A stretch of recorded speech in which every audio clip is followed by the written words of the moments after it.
네, 심리학자 김태형입니다.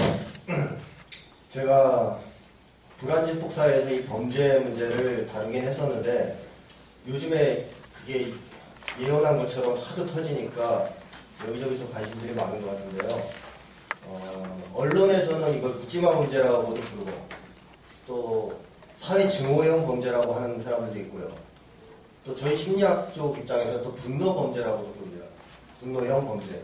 또 경찰 쪽에서도 그렇게 분노형 범죄라는 개념을 쓰는 것 같고, 그리고 이제 오늘 토론에서는 또 이제 절망 범죄 이런 표현을 쓰는데요. 그럼 이 범죄에 대해서 왜 이렇게 다른 의견들, 다른 이름들을 쓰고 다르게 의견들을 가질 수 있느냐 하는 것에서 우선 토론을 시작하기 전에 한 가지만 말씀드리면, 상당수의 이제 심리학자들 중에는 범죄 문제를 개인의 어떤 정신병 문제로 몰아가는 사람도 있어요. 며칠 전에 있었던 신문 기사 보니까 범죄를 저지른 사람들의 거의 상당수는 정신질환을 앓고 있더라. 뭐 이런 이제 TV 기사가 나온 거 봤거든요. 그러니까 이제 개인의 문제로 범죄가 나타난다라고 이렇게 몰아붙이면 사실은 이제 정부나 사회 입장에서 편하죠. 범죄는 다 이제 개인 문제고 정신병이 드러나니까 다 치료받게 하면 되고 이런 논리가 성립되니까. 근데 이제 저는 과거에도 계속 주장해왔지만 자살률, 이혼율, 범죄 뭐 이런 여러 가지 사회 문제들이 개인의 문제라기보다는 기본적으로 사회의 문제다. 그 사람들이 그 범죄자들이 정신질환을 앓고 있을 가능성은 높습니다. 하지만 정신질환 자체가 이미 사회의 문제로 발생하는 거라고 봐야 되거든요. 그러니까 우울증 같은 경우 대표적인 경우에 우리나라 자살률이 높은데 우울증이 계속 올라간단 말이죠. 한국은 자살자 수가 높아지는 걸 보여주지. 근데 스웨덴 같이 한때는 자살 왕국의 오명을 썼던 나라도 사회를 개혁하면서는 자살률이 떨어져요. 그러니까 다시 말하면 우울증이 줄어든다는 얘기죠.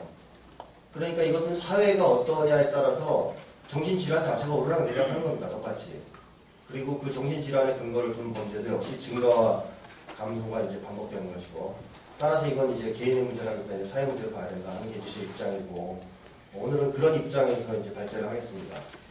그러니까 마치 옛날에 일본의 어떤 사이비 종교단체가 지하철에서 독가스를 살포하잖아요. 한 일이 있었는데 다 죽지는 않습니다. 그 독가스를 살포한다고. 몸이 약한 사람부터 죽는 거죠.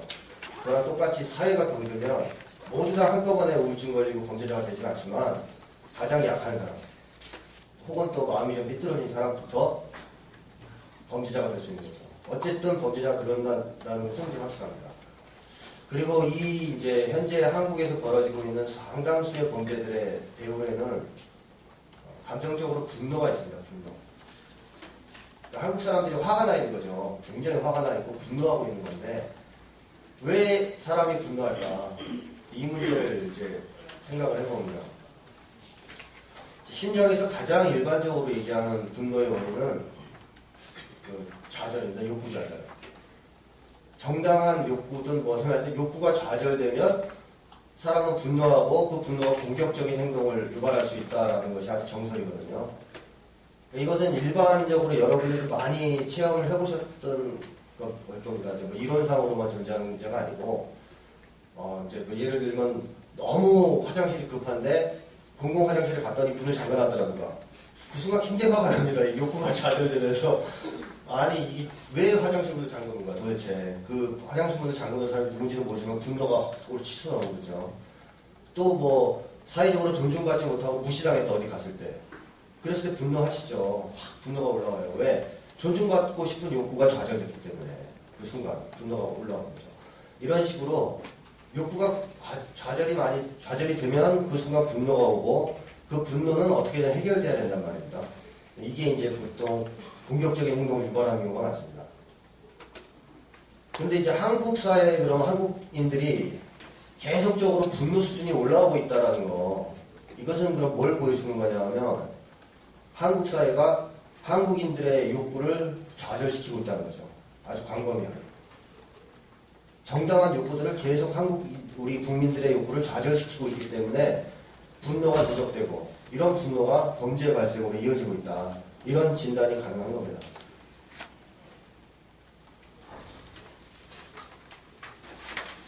자, 그러면 한국인들이 느끼는 이제 한국인들이 겪는 욕구의 좌절 중에서 뭐 사람의 욕구라는 것이 여러 가지가 있겠습니다만은 저는 크게 두 가지 지적하고 싶습니다. 두 가지. 첫째는 생존의 욕구입니다.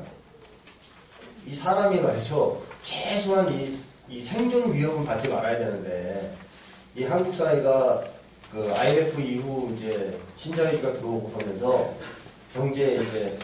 경제적으로 문제가 많이 생기고 사회 양극화가 심화되고 또 사회 안전망 자체가 보장되지 않은 상태에서 빈익빈 부익부 현상이 나타나니까 사람들의 생존에 대한 위기의식이 굉장히 높아졌습니다.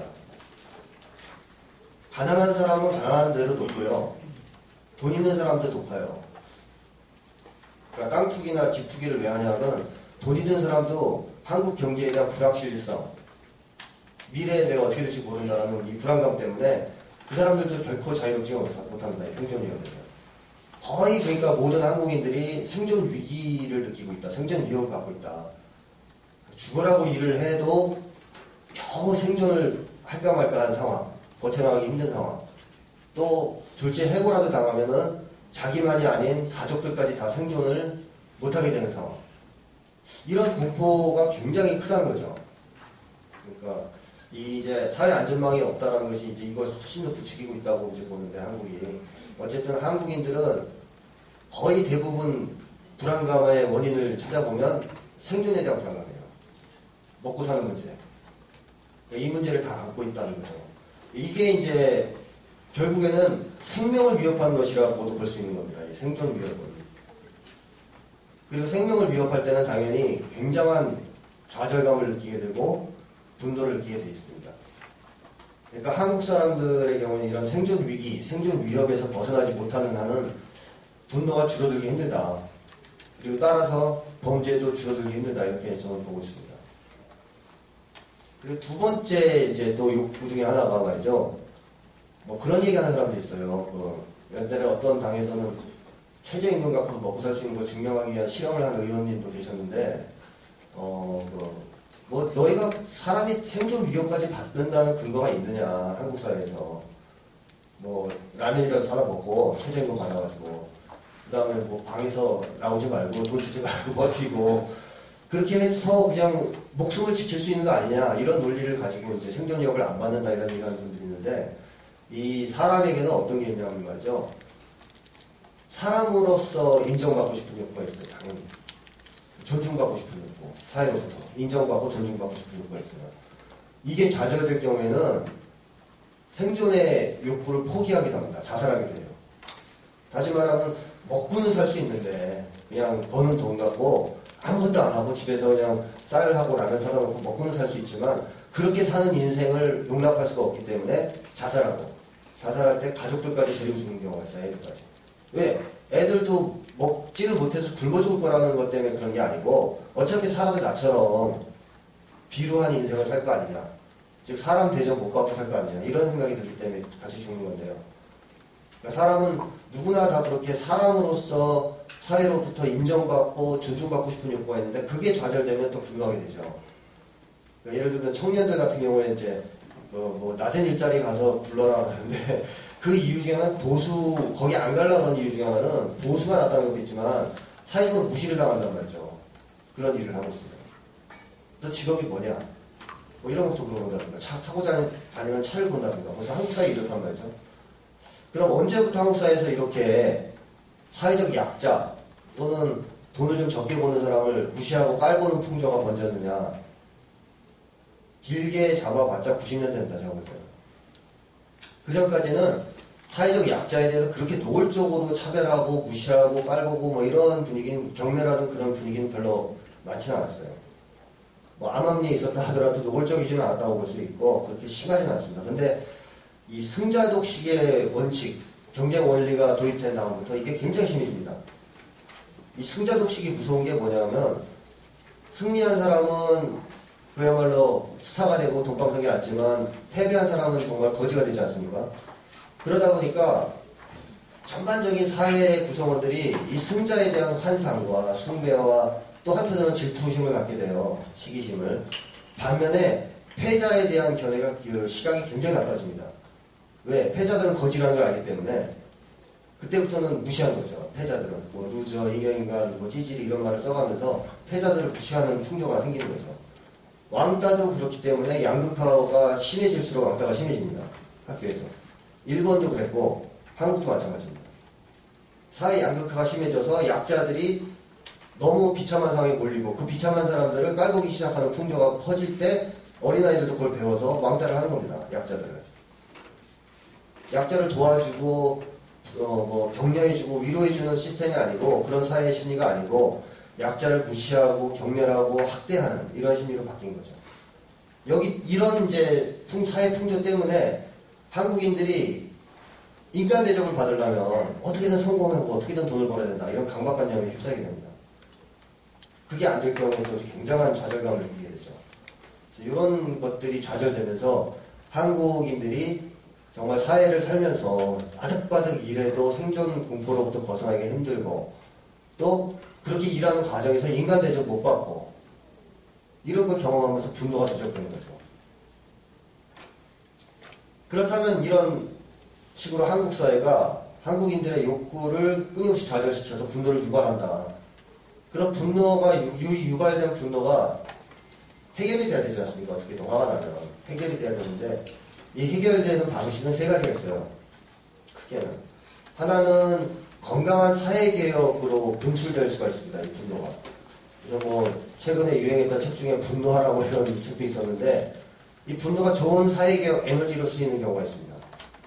그리고 두 번째로는 그 분노가 자기를 공격해서 우울증에 걸리는 경우가 있습니다. 한국인들의 상당 대다수가 이 우울증 쪽으로 갑니다.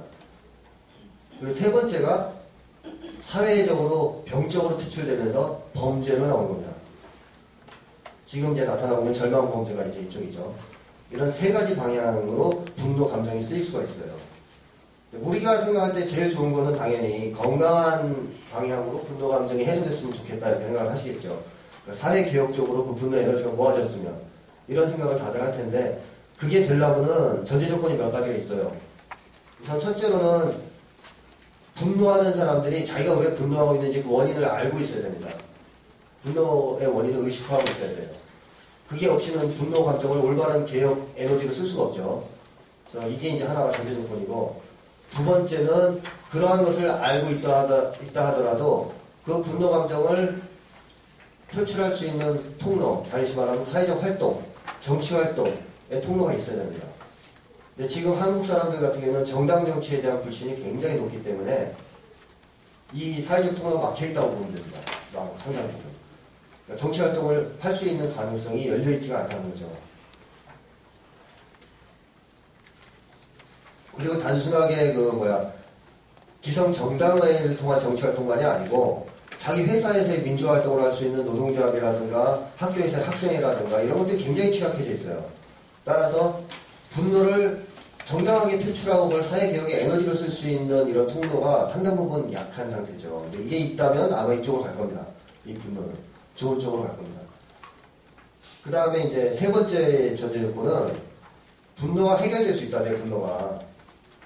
지금까지 쌓인 분노를 그래도 해소시키려면 최소한 미래에 대한 희망을 줘야 되는 겁니다. 분노가 해결될 수 있다. 아니면 앞으로 나는 더 이상은 분노하지 않아도 될 것 같다라는 그런 희망이 있을 때 사람들이 분노 감정을 어느 정도씩 해소해 나가면서 미래에 대한 희망을 갖게 되겠죠. 이런 세 가지가 있을 때는 분노가 건강한 개혁 에너지로 쓰일 수 있는데 이런 경우는 이제 한국 사회에서는 현재 아직 잘 안 되고 있는 것 같습니다. 범죄가 늘어나는 것만 봐도 아시겠죠. 그리고 두 번째로 아까 얘기했던 분노가 자기를 향할 때 분노가 사회로 나가야 되는데 그 통로가 막혀버리면 할 수 없습니다. 사람들이. 화는 나는데 사회적으로 그걸 표출할 수가 없어요. 그럼 자기한테 돌아옵니다. 분노가. 뭐야 나는 이런 거죠. 화나는데 세상이 뭔가 잘못된 것 같은데 나는 아무것도 할 수 없다라는 이런 이제 자기 무기력감 같은 걸 느끼게 될 때 분노가 자기를 공격하게 되죠. 그러면 이제 우울증에 걸리는 겁니다. 점점점 이제 공격을 많이 하면 많이 할수록 우울증도 심해집니다. 그러다가 이제 극단적인 경우에는 자살을 하게 되죠. 한국 같은 경우에 이 자살률이 세계적인 수준이고 OECD 국가 중 1위에다가 계속 가파르게 증가하고 있거든요. 이걸 보면은 한국 사람들이 분노 감정이 계속 누적되고 있고 그것이 사회적 통로가 없어서 자기를 공격하고 있다. 이걸 좀 알 수 있죠. 그 다음에 세 번째로는 이제 범죄를 통한 분노감정 발산이 있습니다. 이게 이제 지금 현재 오늘 이제 문제가 되고 있는 이 절망범죄라든가 이제 사회증오형 범죄의 원인이 되는 건데요. 결국에는 여러분도 이제 동물들을 키워보거나 이제 동물의 왕국을 보시면 아시겠지만 사나운 짐승들은요 상처 입은 짐승들 아닌가요? 그죠? 몸에 상처를 입어서 생존 위기를 느끼는 짐승들은 그게 누구든 사람이 당하고 그러는 겁니다. 다른 동물이 와도 아주 거칠게 공격적인 행동을 합니다. 하지만 몸이 건강하고 심신이 건강한 동물들은 화를 안 내요. 다른 동물들이 오거나 사람이 와서 맞으려고. 상처 입은 짐승이 공격적이고 싸납다는 것처럼 사람도 상처가 많고 다시 말하면 좌절을 많이 경험한 사람이 분노를 많이 하게 되어 있습니다. 이거는. 근데 이 사람들이 그 자기의 분노의 원인을 올바로 해소할 수가 없는 사람들이에요. 몰라요. 자기가 왜 분노하고 있는지. 그냥 화가 나 있다는 사실, 끓어오르는 분노만 있지 그 분노가 어디서 왔고 어떻게 해결할 수 있는지를 전혀 모릅니다. 따라서 이게 아무데나 발산되게 돼요. 이런 경우에는. 그 분노가. 그게 이제 무차별적인 어떤 살상 이런 걸 나올 수 있는 거죠. 그리고 이렇게 범죄에 들어가려면 당연히 마음의 병이 있어야 됩니다. 어느 정도의 정신적인 문제가 있어야 돼요.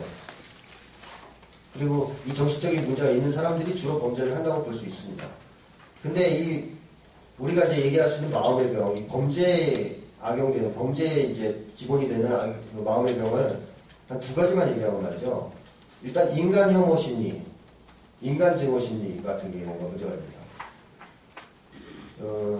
이 경쟁 사회라는 거, 공동체가 파괴된 상태에서 개인들이 다 경쟁을 하게 되는, 개인들 경쟁을 하게 되는 사회에서는 옆 사람이 어떤 사람으로 보입니까?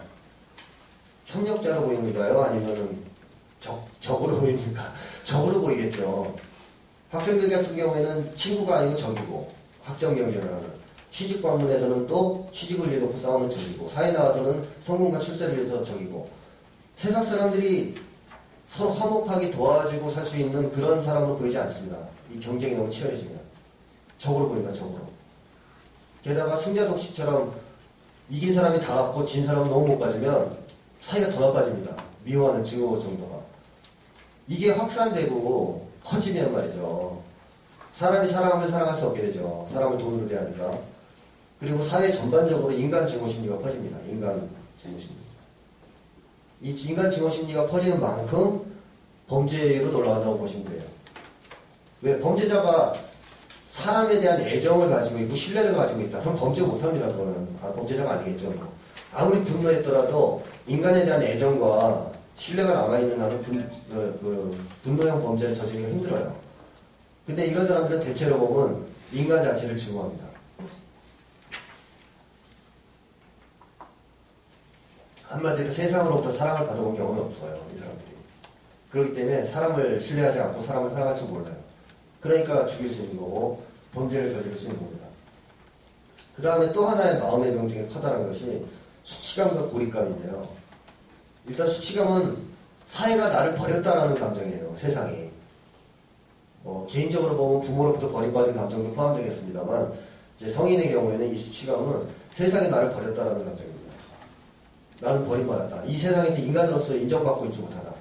그런 수치감이 드는 경우가 있습니다.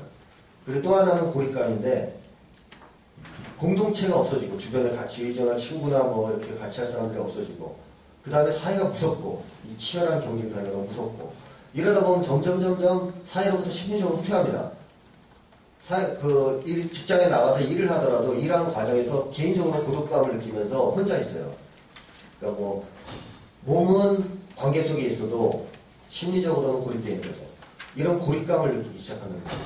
그리고 범죄자들 같은 경우에는 아예 이런 고립감이 행동으로까지 옮겨져서 혼자 지내는 경우도 많이 있습니다. 이런 수치감과 고립감이 왜 문제가 되냐면 사회 증오심으로 전환이 되기 쉽게 된다. 이게. 세상이 나를 버렸다. 세상이 나를 이렇게 혼자, 세상에서 나 혼자다. 그러니까 아무도 나를 사랑해준 사람도 해주는 사람도 없고 걱정해준 사람도 없다. 이럴 경우에는 세상이 너무 밉죠. 그 사람들 입장에서는. 그러니까 세상에 대해서 복수하겠다. 내지는 세상을 불태워버리겠다. 이런 이제 증오가 이제 세상을 향해서 표출되는 겁니다. 그래서 한국의 범죄라는 것이 과거에는 대부분 생계형 범죄였습니다. 뭐 장발장이 진짜 조카를 위해서 빵을 훔쳤듯이 생계형 범죄가 많았어요, 과거에는. 그러나 사회 양극화가 시작되면서부터 분노형 범죄가 늘어납니다. 사회 증오형 범죄가.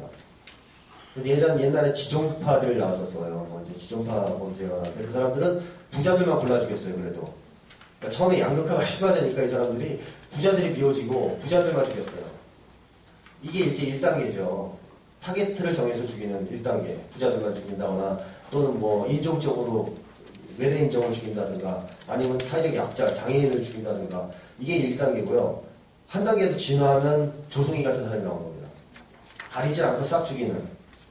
즉 다시 말하면 가릴 것도 없이 인간 자체를 증오하고 인간 자체를 혐오하고 세상 자체를 너무너무 증오하는 사람. 그래서 자기도 죽겠지만 혼자 죽기 억울해서 뭔가 세상에 복수하고 죽기를 바라는 사람. 이게 이제 조승희식 범죄고 그야말로 대량 살상 범죄인데 한국 같은 경우에는 미국 같은 총기 난사 사건이 별로 없지 않습니까? 그 이유는 뭘까요? 총을 못 사서 그럽니다. 한국이 미국보다 좋아져가지고 상태가 총을 살 수 없어서 그래요. 그래서 끼케야 칼로 죽이는 겁니다. 칼이나 뭐 다른 망치나. 미국같이 만약에 총을 판다 그러면은 한국 난리 납니다. 날마다 총기 난사 벌어질 겁니다.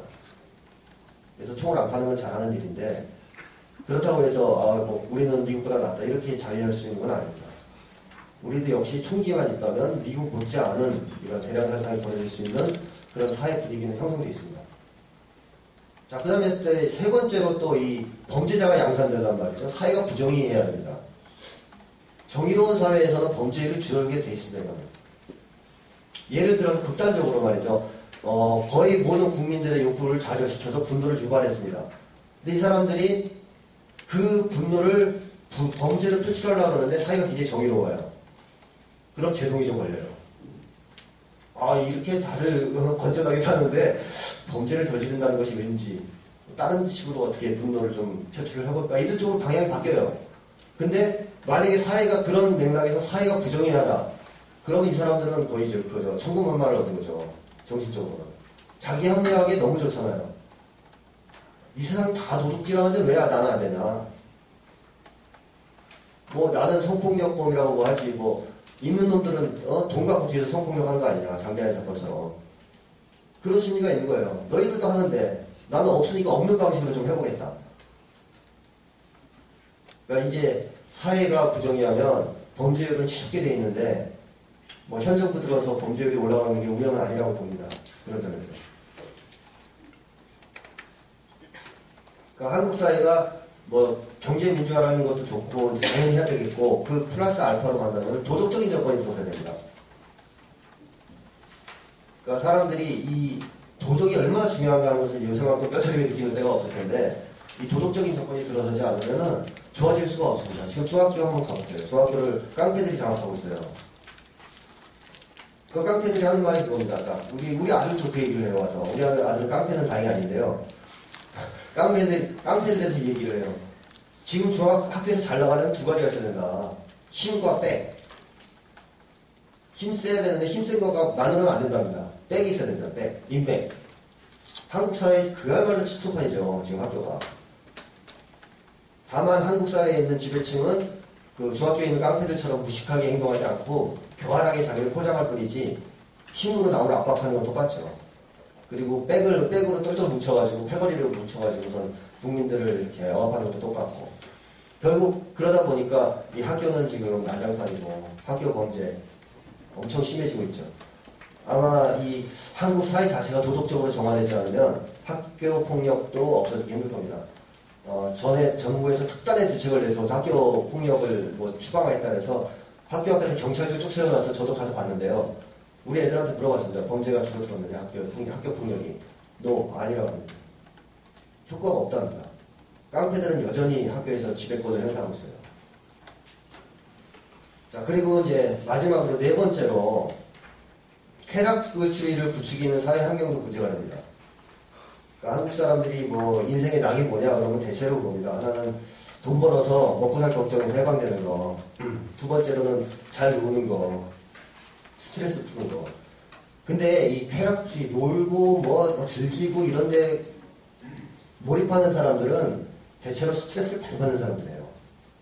삶의 스트레스가 심한 사람일수록 추하게 놀아요.